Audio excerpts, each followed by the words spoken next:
जी sir, yes sir, हरिओम, Hariom,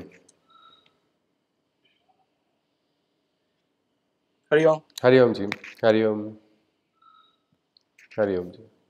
We'll just wait for a few more minutes, say 2 more minutes. Anybody wishes to ask or share something, you are welcome, or we can just wait for other participants to join. Yesterday I asked a question, no? Who is somebody who is doing stuff without expecting any return? Yes, sir. Ji, ji, ji. Example. So I looked up Vishnu Sahasranamam, name is Sugrud. Huh? Bhagavan's name is Sugrud. Suhrut. Okay, So ji. he helps others without any Ji, ji. looking for any return. Expectation. So we don't have to look much beyond, I think, Ji, ji. than Sugrud. Ji. An example. Ji, ji, ji. And our Krishna is the best. I think Vishnu is something, the creator of, he's a perseverer, he is, what can we give? And it is something like, what can a child give a parent? Even if the child, when a child is raised, all everything, but there is nothing, what we can say. The returns cannot be given, is it not? It is a one directional thing. It is something like that. If we have that gratitude, we can understand that we can really never repay the debt that we have received as well from the divine. This joy of existence. Many times we forget that because of some bad experiences. So yes, I think even the divine is the best example of karma yogi who is not wanting anything in return. You pray or you don't pray. He holds on to this theory of karma for all. Yes, He ji. has everything, no? Yes, He's got yes. nothing to gain or Ji, ji, ji, ji. give or anything or whatever it is. Ji. His gain is our gain is his gain, something like that. Ji, ji, ji. And Krishna gives his own example. We will see later on. We will see. I think Vasudevan ji has rightly attributed. After we'll just come to that part in the Gita very shortly. Krishna is going to be. What is the motivation? Because it's a very big question. Without desire. Hari Om, Namaste ji, Namaste. So it is something like, मुझे क्या मिलेगा? What will I get? If I, that's the simple question. Why should I do something if I am not getting something in return? That is the natural question. But anyway, I think we will see. So let us just wait for one more minute. I think we can start now. Hari Om ji. Namaste. Hari Om ji. We'll When begin. we say मुझे क्या मिलेगा, when we say मुझे क्या मिलेगा, sometimes it's like when you do something, it's, of course you get something return, and that is like some people get happiness, Ananda. get contentment. Ji, ji, ji, ji. There Yes. is always a return. Ji, ji, ji. Not a material return, but there is return. Ji, ji. Yes, yes. All, all right, then I think we'll begin now with the invocation. Again, usual protocol like in aeroplane, flight attendant has to tell, put on your seat belt, something like that. Please do turn on your video feeds, those of you who can. So yes, please, Hari Om. We'll begin with the invocation. Saraswati Namastubhyam Varade Kamarupini Vidyarambham Karishyami Siddhe Bhavatu Me Sada. Hari Om. I will chant this Shloka 5 and 8 today. Ji. And after today, the next 4 days, I don't think we are going on Tirtha Yatra. Okay, Ji. I will be able to join. If somebody can, I will do it, Ji. I will do it. Them, Yeah. All right, these Ji. two will be best, I think. 5 and 8. That's my opinion. All right. I'll do it, Ji. All right, Ji. Fine, Ji. Vasudeva Sudam Devam Kamsa Chanura Mardhanam Devaki Paramanandam Krishnam Vande Jagadgurum Mukam Karoti Vachalam Pangum Langayate Girim Yatkripadahamam Vande Paramananda Madhavam. Hari Om. Hari Om Ji. Thank you. These are very beautiful ones. Again, Vasudevam Sutam Devam Kamsa Chanuram Mardhanam. Why Krishna is Jagat Guru? He is also a source of Ananda, permanent Ananda only. Devaki Paramanandam. And the other aspect is the power of Krupa. What does Krupa do? Mukam Karoti Vachalam. A dumb person also can begin to speak eloquently. Pangum Langayate Girim, a person who is limp can even climb the great mountain. When there is the Krupa. So we will see that whether Krupa is required or not. First we have to see. Arjuna has to first identify importance of Krupa. Right now he is just trying to escape. Can anybody just recollect what is it that we saw last? anything. So the link is established and we can proceed.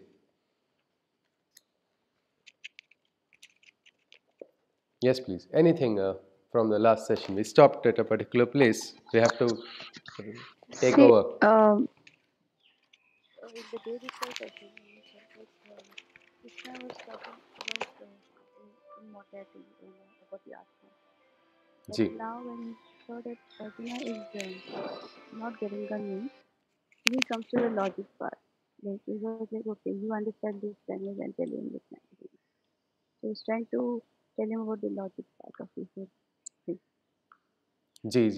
He's talking about the logic of Arjuna only as per Yes, of of the Tarka. the As logic because because he was not understanding the Atma part, the immortality part. So he said, okay, let me tell you in the way you ask. all right, Deepti ji. So number one we saw is first after metaphysical truth, then he entered into logic. So what logic? What was the logic that Krishna was offering to Arjuna?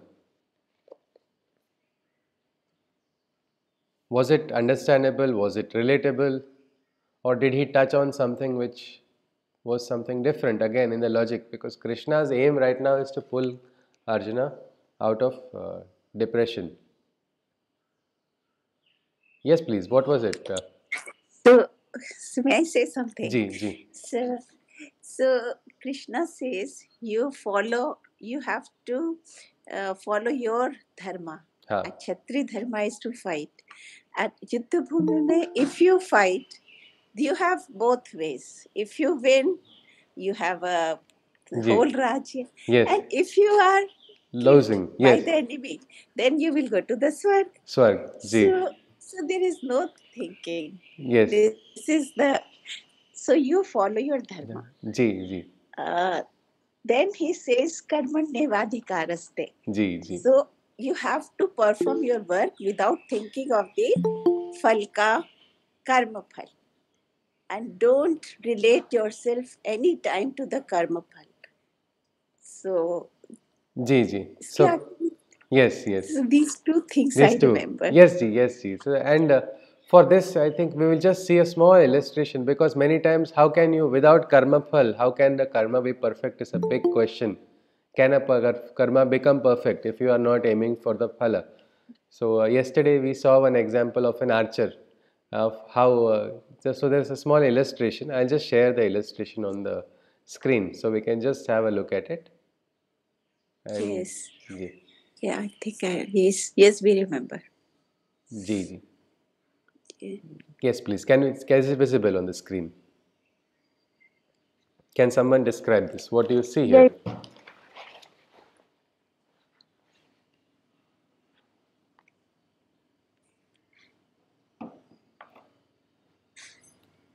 If you look. Sorry. No, carry on. Sorry, carry on. So what I understand is there is that he's an archer and the way he's looking at that bow. So he's very very focused and that is his aim. So he's just targeting that. Okay, he's targeting at the. He's focused on his work only. All right. On the bow and the arrow. He's Okay. targeting it after hit Yes, that he wants the bullseye. The third one When you're also. focused on your action, Ji. you hit the target, you achieve your results. But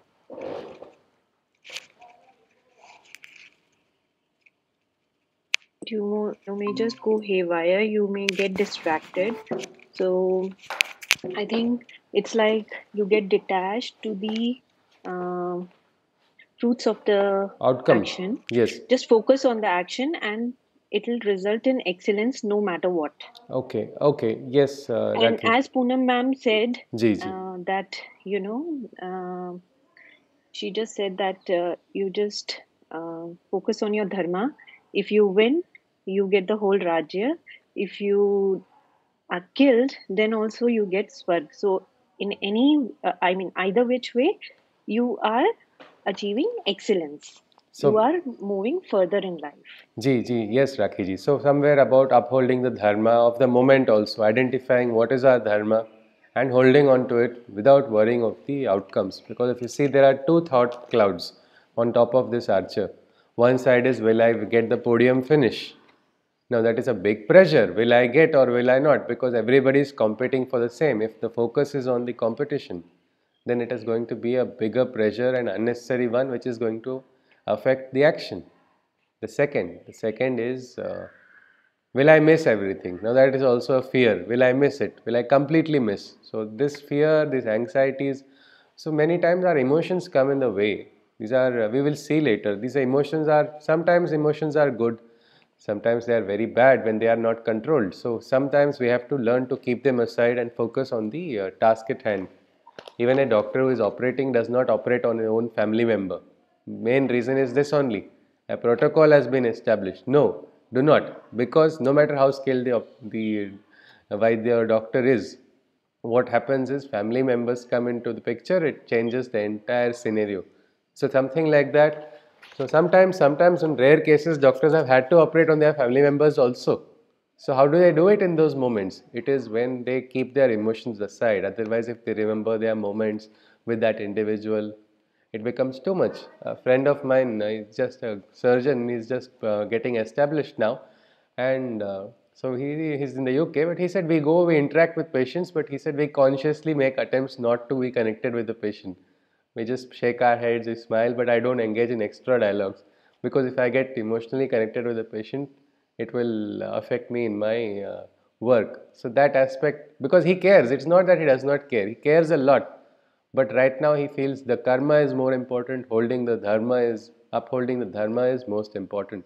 So this is beautiful. Yesterday in the shloka also, Krishna had said, I Yogaha have a kar. question.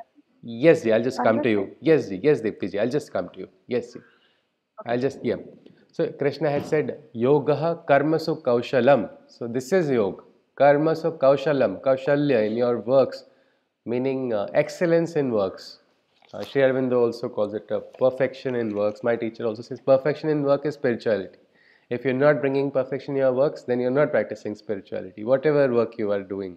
So yes, with this I'll stop sharing. I think we can continue with the session. Yes, please, Deepti ji. So I have a question here. Like when we say phala, right? So how do we define that? See, Outcome, because outcome. yeah, yeah, outcome. So you see, one can be a materialistic one, right? Hmm. Like for an Okay. athlete winning a gold medal in Olympics, Yes, right? yes. So that's a material. For one person who is like let's say a social worker, Yeah. does not expect return materialistically. For him or for her, it could be the sense of satisfaction, happiness. So that's Individual also for us. satisfaction. That is the phala for Yeah. that So person. That is the drive you how are do you saying. define it? No, that is No, no. not, that is, What you have is rightly said, no. This is the drive. If you see for the social worker also, the drive is I should get a satisfaction from this work. Now, if this is the drive, this is the phala he is seeking. Now, how many times social workers feel it is a thankless job? They don't get that satisfaction. I am doing so much for society and I am not getting anything in return. Many stop doing that. Why? They are driven by that. But we have not yet come to a conclusion that there is a better alternative. Right now, Krishna has just proposed to us that give away the fruits. We need not draw a conclusion right now. But we are having a question, what is the drive then, if not the fruit? Because we have been told, keep something in front of you, have this aspiration. A gold medalist in the Olympics was working so many hours. There's a beautiful scene in a movie also. This gymnast, he works several hours and he is ready to win and he's just in the training. He meets one old man at the petrol station and that person just asks, do you know who I am? And he's not giving him any preferential treatment. He just goes on with his normal work. And then while putting the gas into his vehicle, that time he asks him, so what do you do? You don't know, I am a gymnast. I work so many hours. He says, why so much? This person gets disturbed. What do you mean by so much? I'm going to win the medal. He then asks him a question. Are you happy? Immediately he gets disturbed. He's like, what does that have to do with anything? Yes, that has everything to do. And then this person gets disturbed seeing him. He decides never to come to that place again. Later on, that person becomes his guru because here he experiences an injury. He breaks his leg.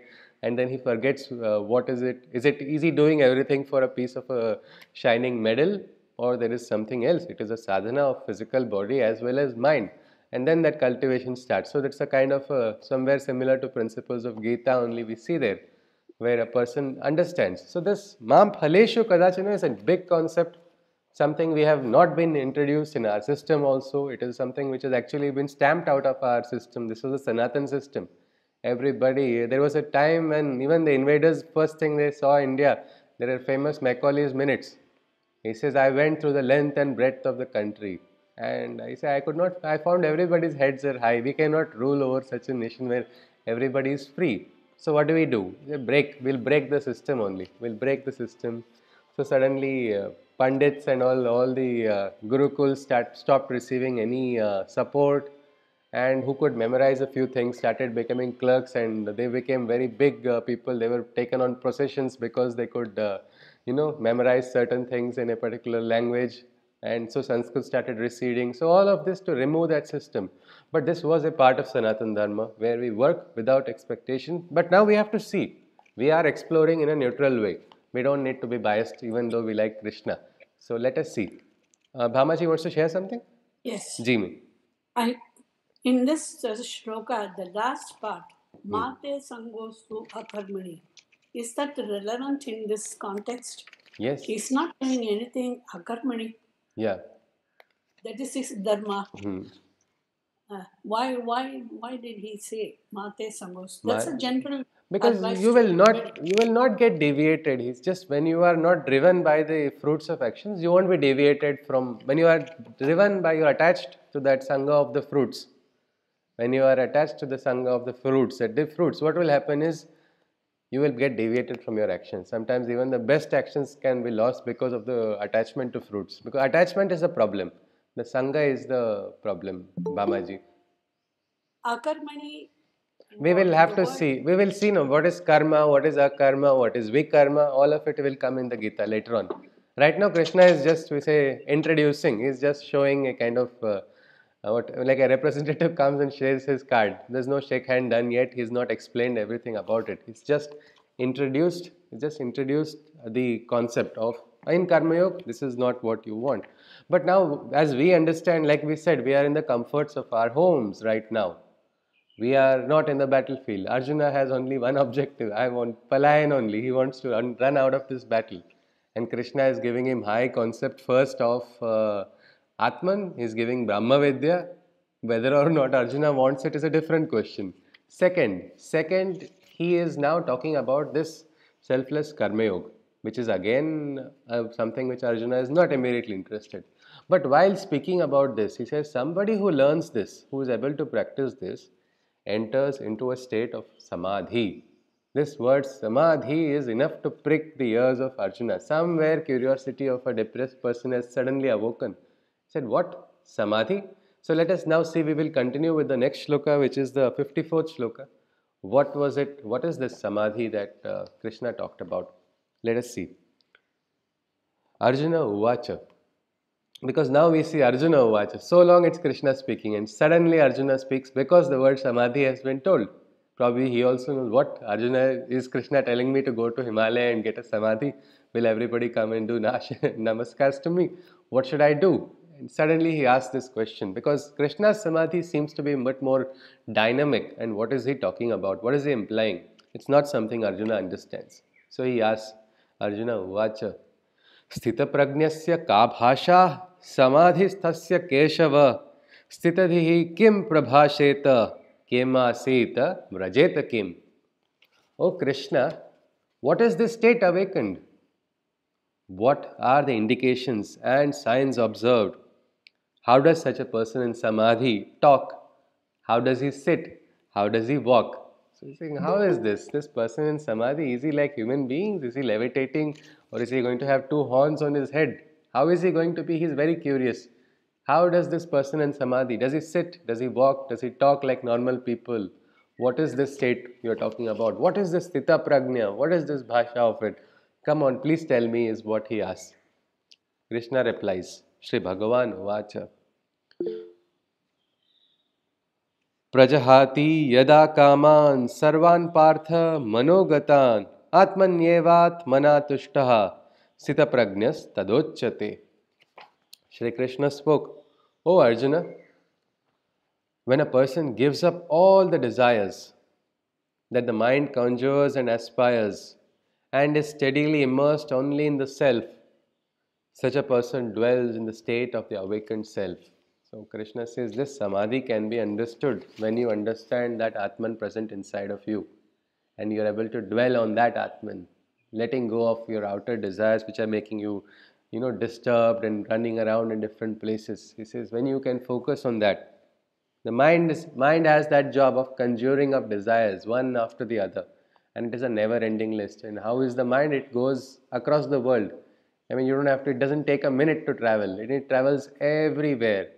So here he says somebody who has learned to silence the mind, who is able to be steadily immersed on this self. Like we said, what is this self? That we have to understand. Ashcharyavat pashyati kaschatena, Ashcharyavat shrunoti, Ashcharyavat vadati, and some people get no Ashcharya only. That, no, there is no self. There is only my desire. How long is that desire going to last? Physical desire, alright, at a particular age, children feel like eating so much, or people have certain other desires. After a particular age, then what happens? Then sometimes body only cannot take it. What will we do with the desires? We can do anything with it. So desires have their limitation. So if at least we understand that and then move into something which is eternal, something which is Shashwat, something that is Sanatan, that hero which we are searching everywhere in life, and we find that hero inside of us, what more do we want? That strength, that source of purity, that source of confidence, everything if you can find inside, what is there, what desire is required then? So this realization, somebody who gets it, that person can, he is the one, is what Krishna says. He goes on. Next one is a beautiful shloka, the 56th one, which talks about Samadhi, a person in Samadhi, how is the state of the mind of that person. Dukheshvanudvigna manaha sukheshu vigataspraha vitaraga bhayakrodhaha stitadir muniruchyate. When one suffers not in times of distress and in happiness, exuberance one doesn't express. When you see someone free from anger and fear, it is clearly understood that a sage is near. So how do you know you are near a person like that? He says, see, distress is going to be there for many people. Distressful situations life will keep throwing, because we are human beings. We have a universal language of pain which we have to experience and deal with in life. Pain comes to different people, emotional, physical, mental, God knows how many types of pains are there. But everybody does. This is one common language, whichever part of the world, whichever place you are, it is there. But what is the difference? Well, everybody experiences it, but not everybody suffers from it. There is this nice ghazal, तुम इतना क्यों मुस्कुरा रहे हो, क्या गम है जिसको छुपा रहे हो? Means what is that? Some people learn to smile in spite of the pain as well. They are not suffering, because when you add that suffering, you attach the suffering aspect to your experience, it becomes worse. I remember I had once got a fever, and that was when I was applying for my higher studies in some abroad. I was planning to go, and I had a bad interview in Chennai, and when I came back to Pondicherry, I was all irritated with the person. How can that person ask me this question, that question? And I don't know, next thing I got was I got fever. And in that fever, I was just visualizing myself going abroad, getting rejected, or going abroad and then falling sick. So many things were happening in my dream. My mother would come and say, why is he suffering so much? Well, that was a problem. I attached my fever. If I could have learned to be quiet and grounded. But here what happened? Emotions were not controlled. And they added to that experience, and this complicated things. So that is not the way of a yogi. The yogi can remain quiet also. Actually, Ramana Maharshi is known to have been operated on without anesthesia. How much detachment he can get. Physical pain he could switch off. It is as if some button he has learned to turn off, which is not going to affect inside. And he said no. First thing is, he did not want operation only, first place. And because his Shishyas only forced, he finally agreed. During that period, one more Shishya came with the same problem, and he told him the medicine, and that person got cured. But he had to be operated 2-3 times. But all those times he said, fine, I listened to this, now you listen to me. You will not be allowed to give anesthesia. And without anesthesia he did. How does a person do such kind of operations? It's so difficult. But He was not. He had learned to turn it off, and this is something. This is what we can say, a way of a muni, we can say, where pain cannot cause suffering inside of a person. We can get hurt, but we can still smile. That is also something which is possible. So, and in happiness, this person is not excited. We know the example of a child happily jumping. I got a cake from mummy, my favorite cake. So by the time the cake comes to the table, because of the excitement, before it comes there, it has fallen down.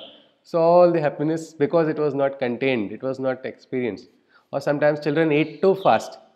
Their favorite dish is on the table, they finish it and then they look around, it is over. They never got a chance to taste it, they were in a hurry to complete it. Instead, when they look at the adults and they get irritated, see how they are eating so slowly. Well, that is the thing, experience, even happiness must be relished. You have to enjoy those moments also. They have to be contained. In excitement, even happiness cannot be enjoyed properly. So both these things, Krishna says. And when you see someone free from anger and fear, when bhaya is not there and krodh is also not there, these two experiences, bhaya and krodh, then that person, you can say that person is a muni. You can say sitadir muniruchyate. That person is worthy of being called a muni. Muni is a sage, we can say. Like we have so many specializations. We have arts, we have different fields where people do graduations, post graduations, something like that. In the spiritual field also we have yatis, we have mumukshus, we have munis, we have rishis. So like that, each one is different. So here, this is the way of a muni. And one of the best ones was Narada. Narada Muni was well known for being this state of mind all the time. Let us go on. So, what happens then when this person is in this state? Yah sarvatra nibhasneha tat tat prapya shubhashubham nabhinandati nadveshti tasya prajna pratishtita.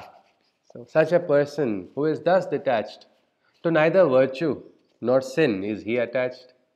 When in all moments a poise is maintained, the awakened mind he is said to have attained. So this person, he is not worrying about Shubha and Ashubha. Oh no, a black cat crossed. Oh no, a glass broke. Oh no, milk has spilled. Actually, glass breaking is considered what we can say inauspicious. But actually, my sister went to a Gurukul there, and there she broke the glass, and the head of the Gurukul said, "It is a good sign," he told. That means Ma Lakshmi is prasanna. Now, what is it is considered a good omen of breaking of glass, and somewhere else it is considered a bad omen. Now, these omens also sometimes are some human creations as well of the mind, which we get into the circle. But I'm not talking about the positive moments or negative moments or auspicious or inauspicious moments are not there. But our attachment to that is a problem, and when you are detached, you don't need to worry also. What are we going to say? Divine moment, which is the moment of the divine? Do we have to see the Panchanga and decide, okay, divine, this is Rahukal, don't function here? What are we going to do? Which is the moment of the divine? Can it be any time? Or even the divine cannot function? Divine is powerless in inauspicious moments. Yes, please, this question is there. Yes? There is no time. Because he is Kalatit, no? The Trikal. It's all human created. Like we only think, okay, this is the time that we have to. But Yes, it is to some extent. Yes, to some extent our mind, because again, divine is Trikalatit, beyond all kalas also, not moments also, past, present, future, and that divine we cannot say is bound by these moments. But then again, then what about the Jyotish Shastra? It is a Shastra, it has its own reference. But one funny thing, I have an experience of mine only. My teacher had once told me, he told me it's a very good year for you. That was somewhere in December. The coming year is very good. And I was so happy about it. And that was when I did my Gita study only around 2015. The book had come out 2014, I think that was the year. Now the entire year went, and at the end of the year, he told me later on, this was the worst period, and the tougher period is just now over.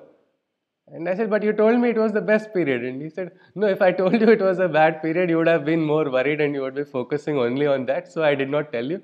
I was observing all that was happening. And then I recognized, yes, yahan pe this thing had happened, there that had happened, this thing, once one pot only fell on my foot, all this was going on. But during that period, I never realized it because my teacher just told me it is a good moment. So I thought it was good, and so it is something like that. Why they say mukam karoti vachalam pangum langayate. That is the power of kripa. Kripa can shield. The divine is above the grihas as well. People have seen. Prabhu ko niyam badalte dekha is what a bhajan of Anup Jalota speaks. So that is something. Shubha Shubha, this person has transcended that person. He is maintaining a poise at all times. That person is said to have reached the awakened mind. Shiv Shankarji wants to share something? No, I just wanted to share a small joke about this astrology. Ji. A man goes to an astrologer, and the astrologer looks at his palm and the horoscope and says, "Oh my God, half the life you will be suffering." Then this man is happy. Oh, the other half is good. No, he says, "You will get used to it." Okay, Shiv Shankarji. The other half you'll get used to it. So when you get used to it, you don't suffer, is it not? When you get used to it, yeah, this is human experience. Yes, I am mortal, so I'm going to experience all of this. It's more about conditioning our mind. Yes. And it's sometimes holding on to the divine is More about easiest. conditioning our mind. Yes. All right, let us go on further. 58th shloka. Yada saharate chayam कूर्मोऽङ्गानीव सर्वशः इन्द्रियाणि इन्द्रियार्थेभ्यः tasya prajna pratisthita. Like a tortoise receding into the shell's safety over all six senses when he claims mastery. From everything he can then withdraw himself and dwell in the awakened state of the self. So he says, visualize a tortoise. When it is entered into its shell, now nothing can attack. It doesn't matter if a lion is there or any other great creature, they cannot. It is now firm inside. Like that, our indriyas, our senses are there. Withdraw when these pulls are coming too strong and you're not able to control. Go inside. Try to go in deep inside is what he says. And then you can dwell in the state of the self. Vishaya vinivartante niraharasya dehinaha rasavarjam rasopyasya param drushtva nivartate. From sensual temptations one may strongly desist, and all attractions one may control and resist, but still the yearning may remain and persist. For the awakened one only, even desire's root doesn't exist. So Krishna says sometimes with discipline, outer discipline, you may control, but from inside you have not yet transcended that. The root is still there. So if the root is there, it is going to again come back. Only for this prajna, who is awakened prajna, that root has been completely eliminated only. It is like in a garden, you pull out the weeds, you pull it out from the root, it will not come again. But if you pull it out superficially, the roots will become even stronger and then it's more difficult to deweed. Something like that. That is the state, is what Krishna is saying. For this awakened one, that root also has been removed. But Krishna has not yet told how to become that awakened one. He is talking about that awakened one only. Like he has talked about this way of Karma Yoga. Its practicality, what is it, how do we reach there? That has not yet been told, but we need not worry because Krishna makes everything simple. He is going to tell that something which all of us, it's like all of us can become that state, the way Krishna speaks the Gita. Let us go on. Yatato hyapi kaunteya purushasya vipaschitaha indriyani pramathini haranti prasabham manaha. O Arjuna, even amongst men who are wisest, even those who make the efforts hardest, the senses agitate them to go astray, and then these defeated minds lose their way. It's a defeated mind, a mind that has been overcome by the senses. And the mind that has won is called Jitendra, the one who has won over all the. He is the Indra, he is that supreme one who has even almost like won over Indra, who has controlled the pull of the Indriyas. So, but those, even in the best amongst men, even the wisest men, they take a lot of efforts. They also, these minds get lost when they are driven and attached by their senses. That's why sometimes we feel we hear about great personalities and we see that what a wonderful person is gone to such a height, and then how did he fall at that stage after doing so much? How can this person, I cannot come to terms that this person could do like that. What is there? He is also man of skin and bones and blood and like a human being, and he's got indriyas. Now the indriyas took control, so all his viveka went for a vacation. Then he did all the mistake, which we know now. We define him for his mistake, the same one we were defining for his greatness. So this is the aspect. The indriyas only play the role, even in the wise people, even the strong people. The indriyas can take a person away, is what Krishna is saying. Then how does one control? How does one control? This is the one. 61st shloka. For the first time, we see Krishna revealing his divine side. So far, Krishna is just talking as a friend. He is divine, yet not revealing his divinity. Even Duryodhana got a darshan of him, and then that memory was erased, like as if memory has been removed from the drive only. It has been erased completely. But here, Arjuna is not yet aware or fully conscious of Krishna's divinity. He knows about Krishna, he knows he's a divine being, but he's not yet got the entire experience. Many strange things happened around, miracles happened, all of this. Okay, Bhagwan ki krupa, maybe he would have thought, but he didn't know that his Arjuna's Krishna is only his Bhagwan he is looking for. But now, 61st shloka, we will see. How can one control? Tani sarvani sayyamya yukta asita matparaha vashe hi yasyendriyani tasya prajna pratisthita. So who is that who is capable of controlling? Capable of controlling the senses is only he who focuses and meditates upon me. For when the sensual distractions one overcomes, his intelligence awakened and illumined becomes. So two things are there. One is, he says, somebody who is conscious, who becomes conscious of the divine. Krishna has not yet talked about meditation. He says who meditates upon the divine, who focuses on the divine. Later on in Gita, two techniques of meditation are going to be introduced, which are very simple, and they are going to come just like blink and a miss. Krishna doesn't spend too much time on that as well. He wants Arjuna to do his work, not forget everything else. But in that time also, he talks about how one can become conscious. So this aspect of becoming conscious, if you are conscious of the divine, you will be able to control your senses. Now, is this logical, or is this something Krishna is saying kuch bhi? Something he keeps saying like that? Is he saying something, or this is a very sensible aspect? If you are conscious of the divine, you will control your senses easily. That's what Krishna says. Yes, please. Anybody? Is this logical, what he says? Definitely logical. Why is it, Gayatri ji? See, the true self is nothing but divine. Okay. The moment you realize that, then everything is controlled by it. Means that cannot make any mistake. It is beyond what you think you are. Huh. Okay. Okay, so when you are, that is one point. Yes, Gayatri ji is saying yes, when you are aware of the self. All right. Anybody else would like to share another perspective of the same? Becoming conscious of the divine.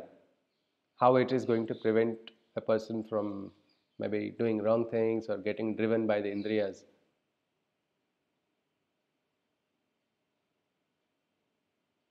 No?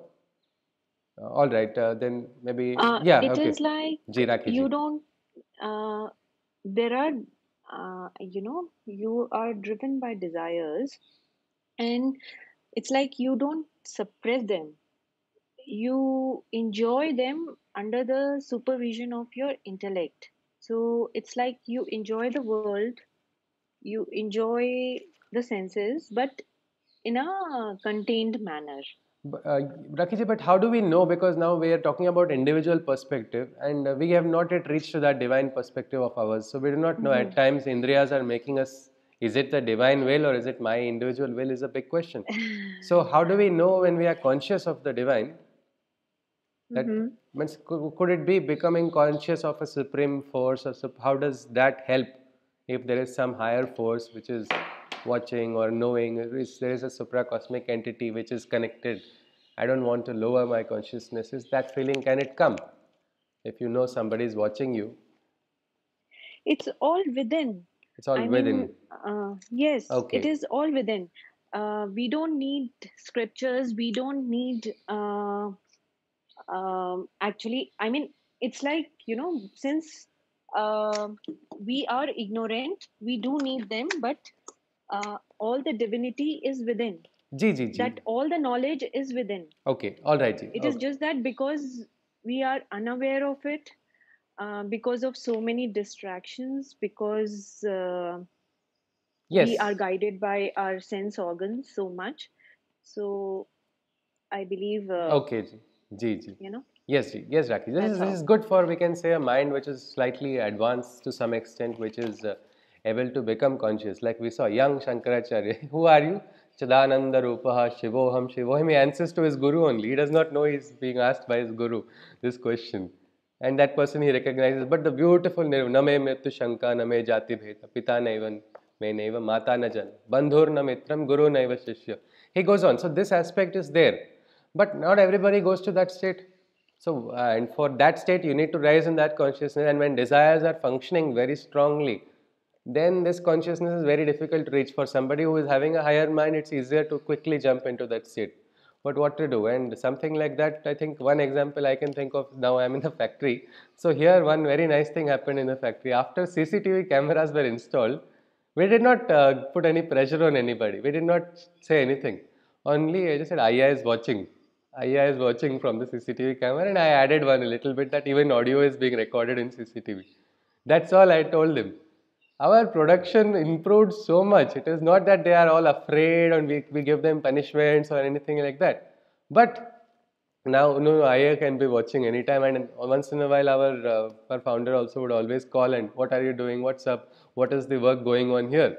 So immediately, just becoming conscious that we are being watched made them do their karma even better. We have greater productivity without having to appoint someone to supervise and do work. We don't have that habit of putting one person in charge of everyone. They're all self-managed only.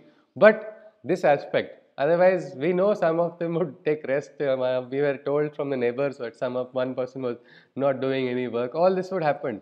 All changed with one CCTV camera. So somewhere, sometimes. We are unaware of our dharma. Yes. We have forgotten our dharma. Yes, Rakiji, and sometimes if Bhagwan is watching, then I better not do this. I better not do this. Even in this, when childhood, Ganesh Chaturthi would take place, when Ganesha's idol would be established in my front room. So that is the place where my sister and me would fight in all other rooms. But the moment we run here, we become quiet because no, here as if Ganesh is watching, we should not fight here.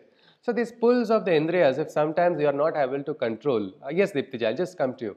Some have very great mental control. They can immediately turn off their pulls of desires, but some don't have. They can take sharana of the divine. It is much easier also that help turn towards the divine and help use that as a means to control. So Krishna says that helps in controlling. Yes, Diptiji. So actually, there's a very short story here that a monk tells his. Just a little louder, Diptiji. Sorry. There was a monk. Yeah. He has students like the little ones, the kids there. So he always used to say the monk used to always say somebody is watching. Whatever you do, somebody is watching. So one day he took his students to a place and said, okay, you go there and do whatever you want, like you can do that. So there are so many things you can take them away and all. So one of the students, he did not go. So his teacher said, why, what happened? Why did you freedom to do anything? You can even steal things. So he said, you said na somebody is watching. So he said, yes, I said, but what about that? He said, I know somebody is watching. It is not somebody up there. It's inside me somebody is watching. I am watching myself. So then the Guru said, see, now you know that. So quickly go and get them back. Otherwise, they will start speaking and not doing things right. Okay, So it was, he understood that I am the one who's watching. No one is watching. Wonderful, a wonderful story. I think Rakeshji's what point of view is being resonated in this story by you.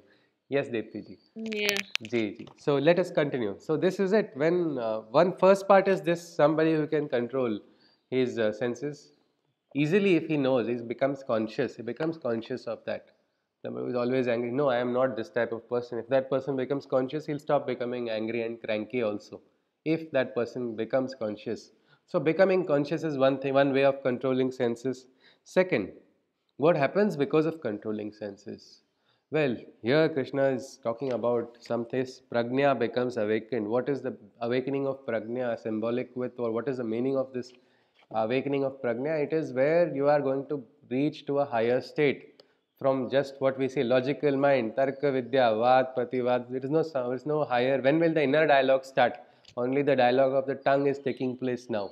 Just when will the inner one start? When will you understand? When will you go deeper?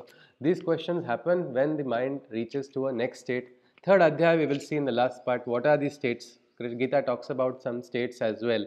That there is something beyond the mind.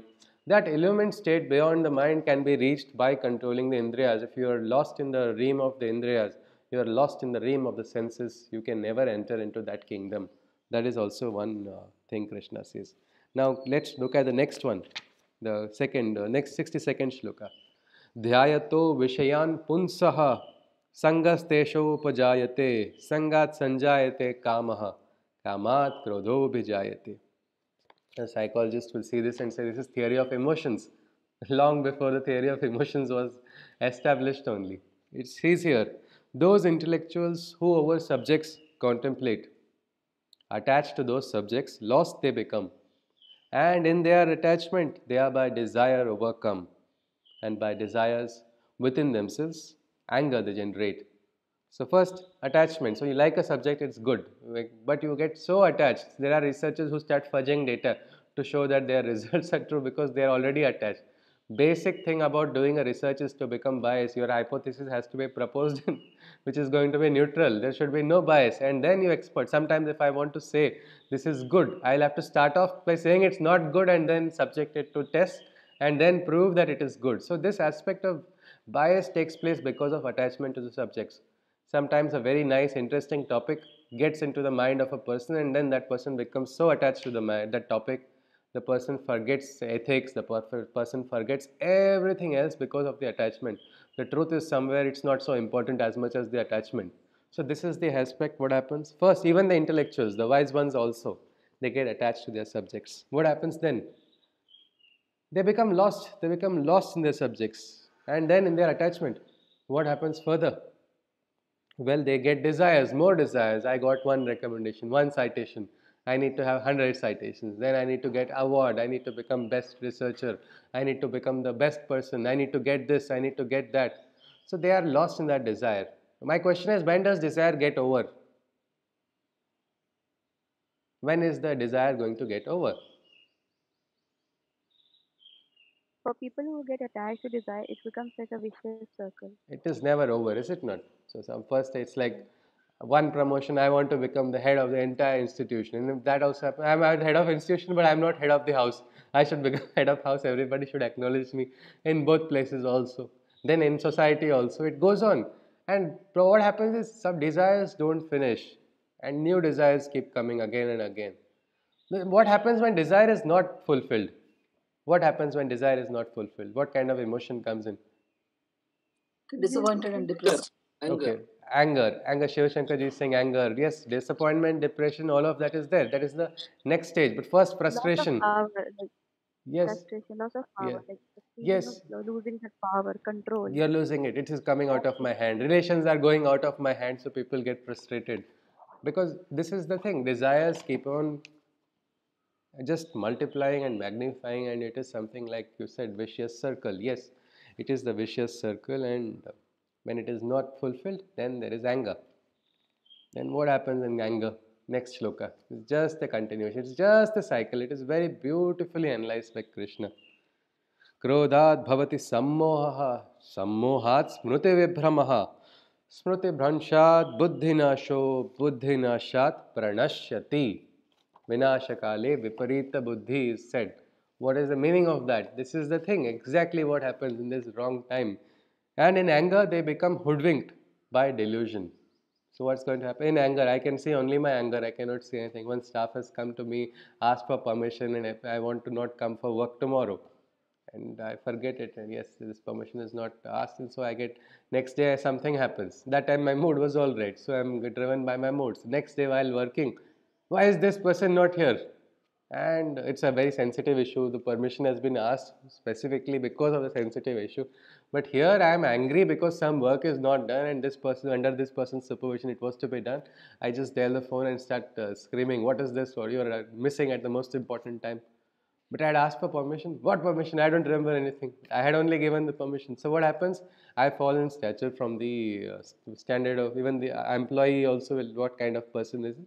And most of the time disgruntled employees leave the organization at the most important time only. Organization also suffers because of the same thing. So here, what happens is you are hoodwinked by delusion. Delusion clouds your memory.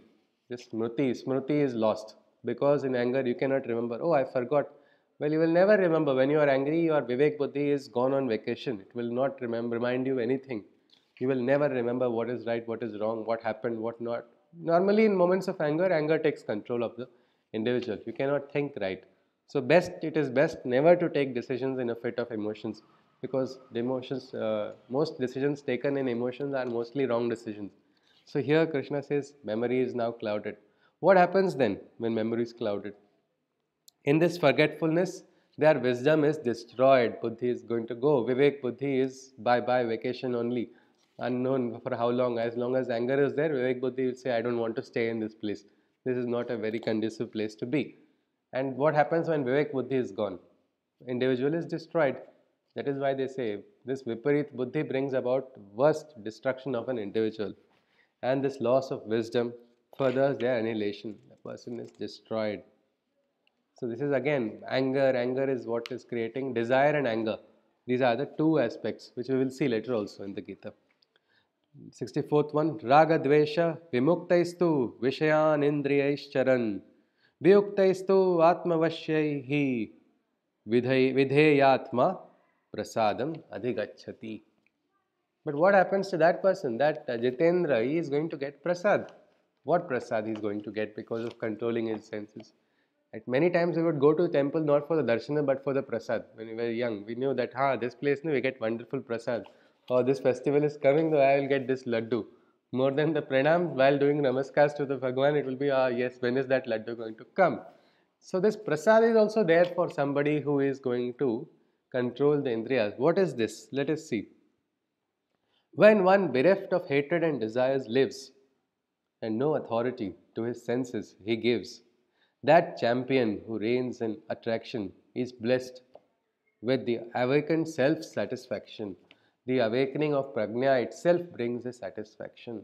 This is santushtaha satatam yogi at all times.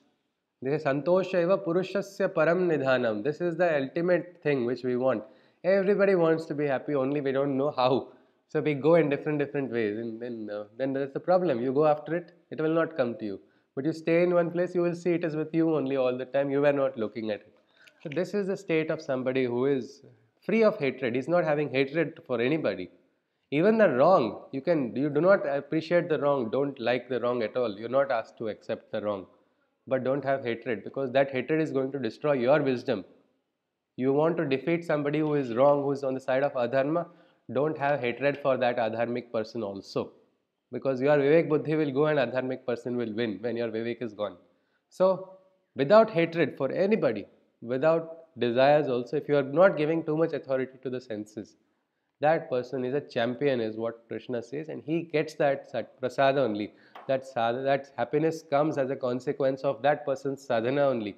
That person receives that ananda. He is in that state. Many times we see some saints, they are always smiling. It's not because some wiring is loose in their head. They have got an experience. They experience that continuously. They experience that joy. They are not artificially bringing a happiness or anything of that sort. It is an experience that they are getting, and that is an experience worth tasting for all of us. Let us go on. What happens with this prasad then? This is not just some laddu prasad, it is something else. Prasade sarva dukkha nam hani rasyopajayate prasanna chetaso yashu buddhihi paryavatishthate. Unhappiness in all its forms ends, as all sorrows away this blessing sends, filling the seeker's mind with ethereal joys. He attains the perfect wisdom's poise. So, these great joys are there. Chidananda Rupa, Satchidananda. What is all of this? Well, somebody who has got it, if you see Tokaram, Anandachi Dohi Ananda Taranga. My body has also become Ananda. There is a ripple of Ananda. There is a river of Ananda. The ripple also is Ananda only. Everything is Ananda, is the experience of that person. So that aspect is there, and the perfect poise, balance is coming naturally to that person who is controlled. Now, I don't know how much we are all liking it because it is in our comfort zone, we are at homes. But Arjuna wants to know practically, so we'll have to see how Arjuna is going to respond. We'll just have a talk at the end of this Adhyaya on what do you think Arjuna's reaction is going to be. Let us see. 66th one. नास्ति बुद्धिरयुक्तस्य न चायुक्तस्य भावना न च भावयतः शान्तिः Ashantasya kutah sukham. He whose wisdom is not focused, his emotions are also uncontrolled. Uncontrolled emotions only spread disquiet around, and without peace, can happiness ever be found? So, it's a very simple question. Ashantasya katham sukham. So, without being peaceful, without having the Shanti, so probably Vasudevanji told Shanti mantra, yes, we will have Shanti mantra also, because without Shanti, where going to be happiness? So, everybody is Shanti, then we'll have the happiness for all. Something like that. Without peace, where can you find happiness is what Krishna says. Because somebody whose wisdom is not focused, his emotions are also uncontrolled. Such a person with uncontrolled emotions, can that person spread Shanti? No. He is going to spread a storm only. Sometimes relatives come and with them they bring a storm around them. We don't understand. Is this person moving or it is a storm which is running around in the house? Because there's no quietude, uncontrolled emotions. Always, every second, there's a fluctuation, frustration going on all the time. Where can quietude be in such a place? So for that, the Shanti is the best meaning. I mean, the minimum criteria for one to be happy. Because without peace, you cannot be happy at all. He goes on further. 67th one. Indriyani hi charatam yan mano nuvadhiyate tadasya harati pragnyam vayur navam mevambhasi. So please remember this example of this Vayu and Nava. It is going to come again in the Gita. You can recollect it. I will just ask if in that time you just see if you can see the context. Krishna has given this example of Vayu and Nava. So let us see what he says. Wandering to the whims of the senses, the mind to its own preferred sense attaches. The sense mind leads the intelligence astray, just like the wind blowing a rudderless boat away. So, like the wind which is blowing a boat without a rudder, where is it going to go? It cannot go in any particular direction. It is at the mercy of the wind. Today the wind is blowing this side, it will go this side, opposite side next day. That boat is having no rudder of its own. It cannot have its own direction. That is the mind of somebody who is given by desire. Today desire is going to make one person turn left. He'll go on running after that desire. Suddenly that desire is over. Now, no, that desire was on the right side. So again go running there. So this is the running of a person mind which is wavering all the time, driven by desires only. So this is the example. It is like wind taking control in a boat without a rudder. That is the example he gives. That is why Krishna says, Tasmadasya mahabaho nigruhitani sarvashaha indriyani indriyarthebhyaha tasya prajna pratishtita. Therefore, he says, therefore, your self-control you must affirm. Arjuna has lost that right now. First thing he needs is to get his self-control, get back his composure. Whatever problem, you need to be self-controlled to deal and tackle with it. Right now, Arjuna has given up, broken, emotions have fully taken control, grief has taken over completely. Sometimes we have to keep our emotions aside, and this is one of the moments for Arjuna. So here self-control is required. Therefore, your self-control you must reaffirm, and in all respects hold your determination firm, as he who over his senses has mastery obtained, the state of the illumined mind he has attained. So the higher mind, only somebody who has gained that mastery can enter. What is this higher mind? We will not look at it right now. We will see that later. But so many possibilities are there in that state of consciousness. Clairvoyance, great talents which are not present in an individual start manifesting when somebody connects to that. Different things are possible. But first thing for that is you must have self-control. You must have a great determination to hold your ground when you are holding the truth, when you are standing by the truth. Next he goes on, Ya nisha sarva bhutanam tasyam jagarti sanyami yasyam jagrati bhutani sa nisha pashyato munehe. So he says this, for what is night, for what is nisha, for what is night for those lost in the material dreams, it is day to the dwellers of the spiritual realms. And what is day for the seekers of the material mundane, it is darkness to the illumined man of the spiritual plane. So he talks about two perspectives. He's saying one side it is day, other side it's night. How can it be possible? Is it people in two different time zones, USA and India? Here it is morning, there it is day. Is Krishna referring to that when he's talking about what is day for one is It's night? about state of mind. It is State for of mind. okay, ji. How is it, Deepti ji? State of mind. Like for example, there are two people Hmm. having the same situation, and like suppose how you're catering to that situation is how it's about your state of mind. Is Like about the state of mind. Okay, G. I may be happy in that situation. The other person might not be that satisfied. He will say, oh, somebody may start finding like, let's say for example, the food is served. Ah. Somebody would say, okay, I'm okay, like I'm hungry, so this food is enough for me. Hmm. And somebody would say, oh, I think, I wish I could have had this, or the salt is less, or trying to Ah. find something, and trying to just, Okay. not enjoying that thing, but that's the kind of state of mind example. Okay, okay, Deepti ji. It reminds me of a story in school I had heard. There was a same story. There was a monkey on top of a plant of a banana tree, and what was this plant? What was he doing? He was throwing rotten bananas at people. So there are two kids walking on the same road. First kid receives the banana on his dress. He gets angry. He starts shouting at the monkey. Monkey shouts back. Both are irritated. Monkey is maybe not irritated. Monkey is now in a yoga sthiti only, happily doing his whatever he wants to do. But this person is disturbed and he goes the entire day in school disturbed because of it. Then there's another boy coming, same situation, monkey has thrown. Now he starts laughing. Oh God, monkey is also throwing at me. What a humorous situation this is. There's no anger inside of this person. He's laughing, he's cleaned his clothes and gone into the class. And the whole day, his day has gone well. Remembering it, he keeps laughing at, look what happened. The monkey threw this at me. So this aspect of perspective, it matters because if you see somebody in the Adhyatmic Marga, for that person, on the Adhyatmic Marga, you tell him, no, no, go after desire, go to this place, you will get the best drugs, or you go to this place, you will get alcohol. He say, what, are you crazy? I don't want to get it. It is a very wrong thing. He'll give a big pravachan on why this should not be done because he understands that this is not something, he does not want to lower his consciousness. Anything that lowers his consciousness is the worst thing for him. He does not want to lose his consciousness. So that Adhyatmic yogi or anyone will say, these are things I don't even care one bit about it. These are all fake. I don't want a powdery paradise. I want my own ananda which I can experience without requiring any chemical or any stimulant. It is there naturally. But then for somebody who is addicted or who is driven only by desires, you talk to them about virtue of selflessness, they will get very angry or triggered, or you talk about no, no, don't. If you somebody who's addicted, you talk about de-addiction, that person is never going to accept it. Youngsters don't like being told don't smoke. They get more irritated if you say how do you tell don't smoke. Hey, it is written on your on the box only that it is injurious to health.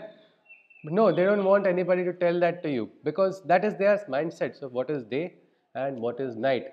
This entire aspect is opposite, and there is no what we can say. So this person, this is the worst thing. For that person, this is the worst thing. There are two types of perspectives. Is what Krish. Even one example of a child and sorry, Yes, Shashankar ji, and then I'll come to Dipti ji. Yes, please. Yes, ji. Hello. Yes, sir. Ji. Yeah. I am reminded of two characters in Mahabharata about Okay. this mindset. I think that they are good examples. Okay. One is Vidura and another is Karna. Ah, huh.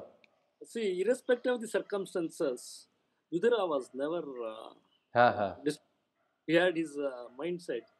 See, that is what we call as manasthiti and parasthiti. Ha, ha, ha. Wonderful. Parasthiti. Ji, sir. Vidura was not bothered whether somebody calls him Dasi Putra or whatever it is. But Karna was always worried. Ah. And I should know why they are calling me Sutaputra. Ha, ha. So the circumstances forced him to change his mind. So he never kept his mind calm. Okay, and that led to him in the wrong place. And Karna's is a very tragic tale of it is like the problem is wrong association. That's all. What was his only sin was he So had here, to bear the parasthiti and consequence. manasthiti. Ji, sir, So ji, paristhiti. circumstances should not change our mindset. Ji, ji, ji, ji. Yes, yes. And a very wonderful example, both of them, paristhiti and yes. What was the other one, Shashankar ji? Manasthiti, manasthiti, yes. So if your mana is stira, what is going to happen? Manasthiti is very calm at all times. It's not going to. Vita, Raga, Bhaya, Krodha, it is the Muni. Whether would be qualified to be in that state. But Karna, we cannot say. He was driven by passion and that was the drive for him. And unfortunately, what happened? He got manipulated because of that. So he became vulnerable. Vidur could not be so manipulated. He was on his own city. He will never. He would go and tell in the face, this is wrong, this is wrong. Call me what you want. Yet he was allowed to remain because his value was still there. His advice was even if it is wrong, they would listen and use that for him. He had no option to leave, but he did not surrender to that completely. But this is the difference. This is the difference, I think. Yes. Yes, Deepti you were adding, and then we'll go. Last three shlokas remaining, and we'll conclude this I Adhyaya. was saying is that state of mind can be like from a child and an adult perspective. So two of them are human, right? So they stay in the same state situation. So the child reacts in different way. He's very happy, but sometimes he get irritated. Okay. This is the state of mind, the situation. Yes, yes. So this is the state of mind of two perspectives. One which is having attachment, one is understanding the virtue of selflessness, another which is believing selfishness is a virtue. So these are the two states. Let us go to the next shloka. आपूर्यमाणमचलप्रतिष्ठं समुद्रमापः प्रविशन्ति यद्वत् तद्वत् कामायं प्रविशन्ति सर्वे स शान्तिमाप्नोति न कामकामी. Just like when many turbulent rivers converge and affect not the vast ethereal ocean as they merge, on reaching the awakened stable mind, all attraction dissolves, not for the one whose mind to senses whim revolves. So, for somebody whose mind is revolving around the senses, that person is just going to go in circles driven by the desires. But not the case of that Muni or that person whose prajna is awakened. He's already, it is like his mind is focused. He's focused on that one thing only. Triambakam yajamahe sugandhim pushtivardhanam urvarukamiva bandhanat mrityor mukshiyam amrita. The complete liberation is already there. Perfect liberation. In that Mrityunjay mantra is, what is the example they give there? A cucumber, a ripe cucumber, when it is perfectly ripe, you just touch it, it will come out of, it will not, you don't have to pull it. But when it is not ripe, you pull it, you will break the tendril also. The stalk is also, you'll have to build, a portion of it will accompany the. So that happens naturally. All the attraction suddenly starts dissolving for that person whose mind is focused on the inside. It is like so many rivers which are converging into an ocean. Rivers, when they converge, the scientists can tell you it's a very turbulent flow. Initially, it may be streamlined, but at point of convergence, there's all such so chanchal, such turbulence is there. But then it goes into the ocean and again calm and peaceful. That is like the samudra is completely calm, like that. That is how it is what Krishna says. Vihaya kamanyah sarvan pumanscharati nispruhaha nirmamo nirahankaraha sashantimadhi gacchati. He who from all desires abstains, a complete detachment in life he obtains. From the senses of ownership and ego, he is free, and ergo, purely at peace he can be. So here ownership is not there, ego is not there. What is the problem? All troubles have already gone. These are the two biggest troubles. I own this place, I own this person, I own this property, I own this project. All this ownership, proprietorship only takes control of a person and creates all the problems. But how do we go? Let go, Krishna has not told. So we are just seeing that introduction right now. Krishna is going to tell us whether you want to let go or no, it's up to us. He doesn't give the order like this particular shloka is the order of Krishna to do like this. No, he's going to give that to you and the choice is ours. But now he has introduced. He says, somebody who abstains from all these desires and he's got that complete detachment, he's not going to be driven by this forces of egos and the ownership issues or insecurities, and he is going to be always at peace. And then this is the Brahmi Sthiti is what Krishna says. We'll stop at this.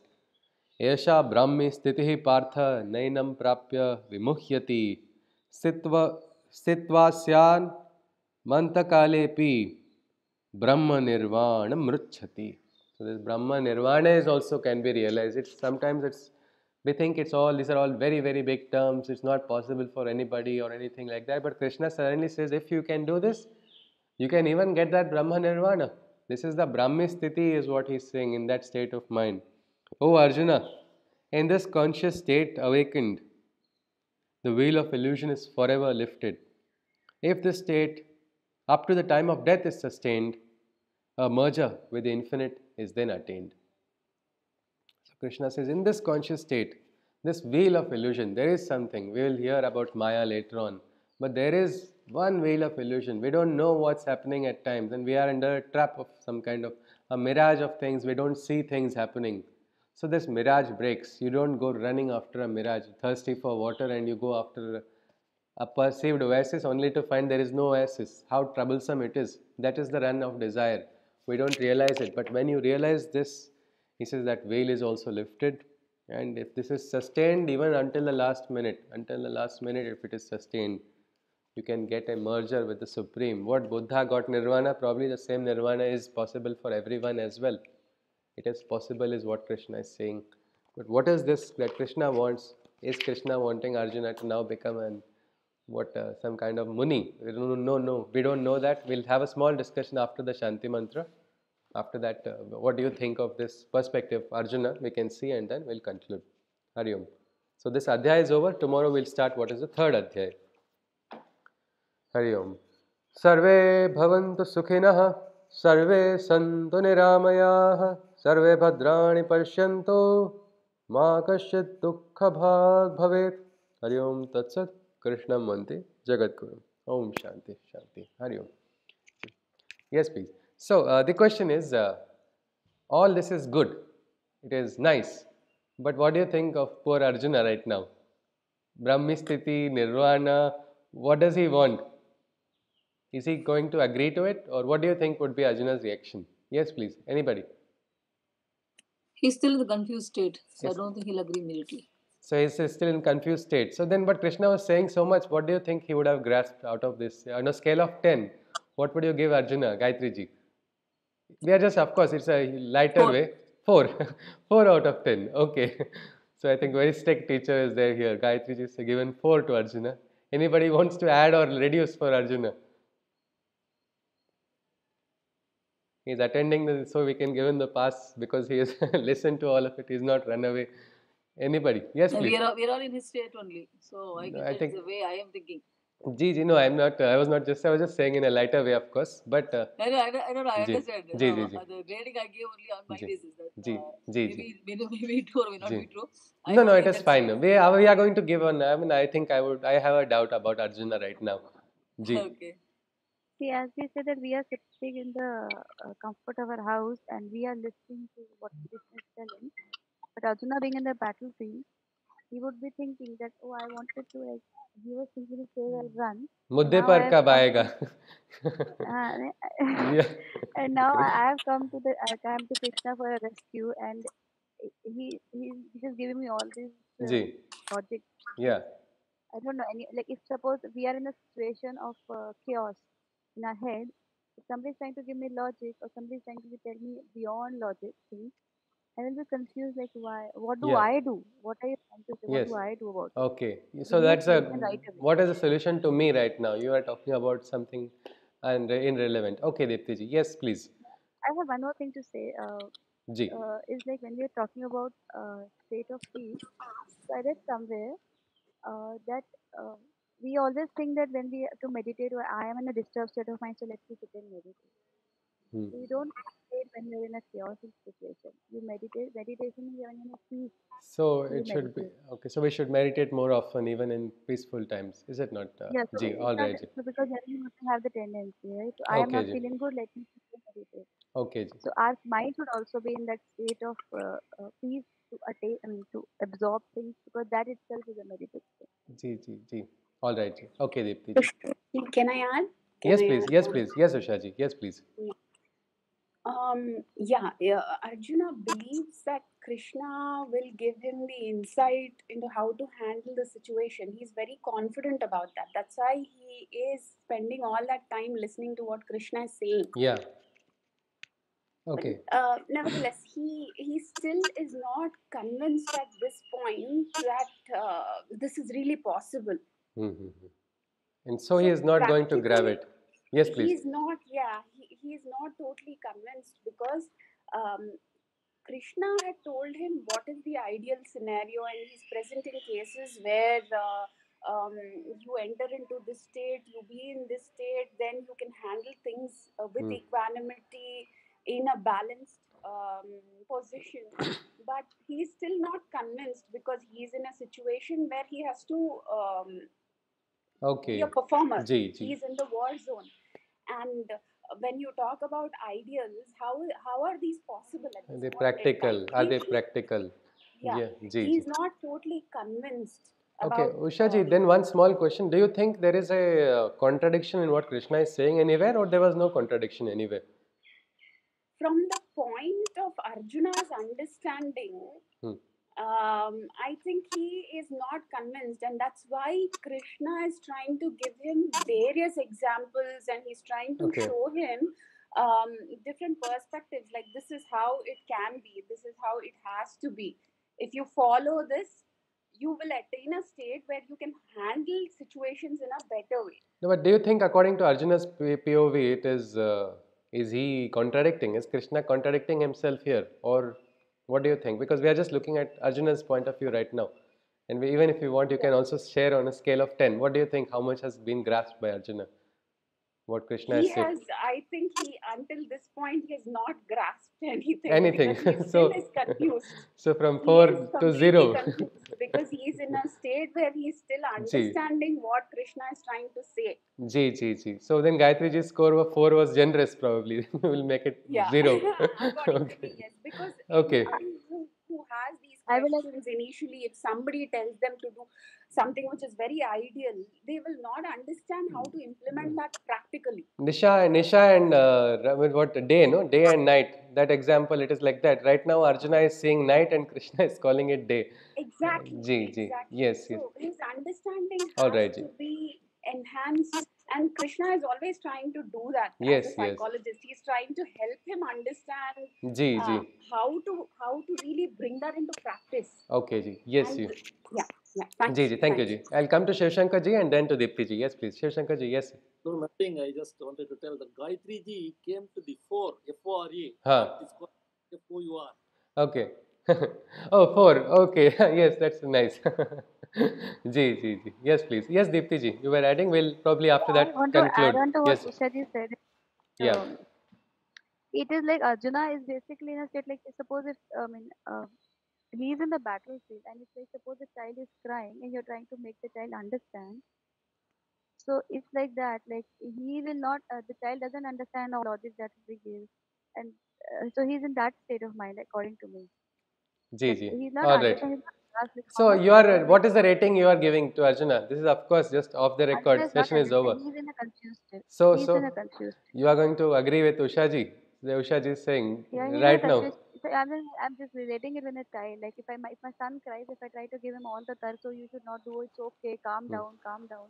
He all the more is like what is my mother saying? He gives me a Okay. confused look. Ji. What are you saying? All So right, when he ji. calms down, I give him space, and then it's like that. Ji. All right, Deepti ji. And I am taking full advantage of Arjuna not being a Chiranjeevi by giving him rating. If he was Chiranjeevi right now, one arrow would have pierced my heart. He was pretty, what we Parantapa. He doesn't. His enemies are totally harassed by him. But luckily, I am taking that liberty. So just for a lighter note, of course.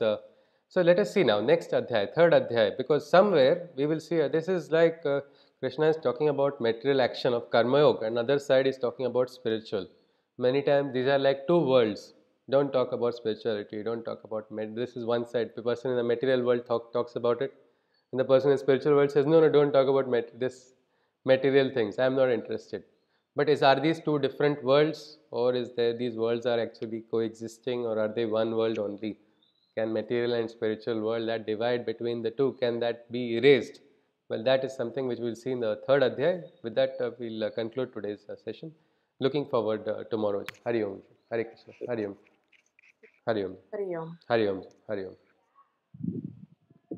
Hari Om. Hari Hari Om. Om. Hari Om Hari ji. Om. Hari Om. Hari Om. Thank you. Hari Om. Hari Om. Hari Om. Good night. Hari Om.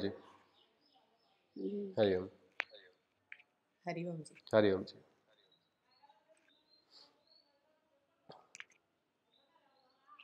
Om. Hari Om ji. Hari Om. Hari Om. Hari Om. Hari Om. Hari Om. Hari Om. Hari Om. Hari Om.